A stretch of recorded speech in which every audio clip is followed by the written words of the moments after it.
Hello guys, welcome back. In today's video I'm going to show you how to delete multiple messages on Instagram. So if you want to delete multiple messages on Instagram and you want to keep that specific messages on Instagram, then this video is absolutely for you. So without wasting time, let's get started. So first of all, you have to just simply open up Instagram application on your mobile phone and simply hit on the top right corner of the message button. So after tapping on that, here you have to just simply select the specific chat in which you want to delete the multiple messages. So I'm just opening up the specific chat, and here what it can do is whenever you hold or long press your and any of the message, and it will be showing like that. You guys have to simply select delete for you.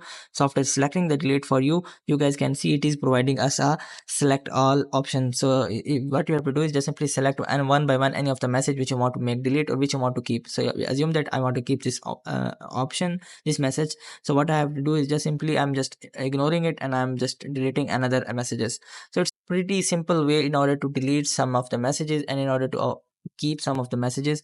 And just simply hit delete for you, which is below. So after tapping on that delete for you button, that messages will be deleted from your device or from your Instagram. You guys can see that specific message has been deleted. And I hope this method find you well. Do like, share, subscribe. Thank you so much. Bye bye.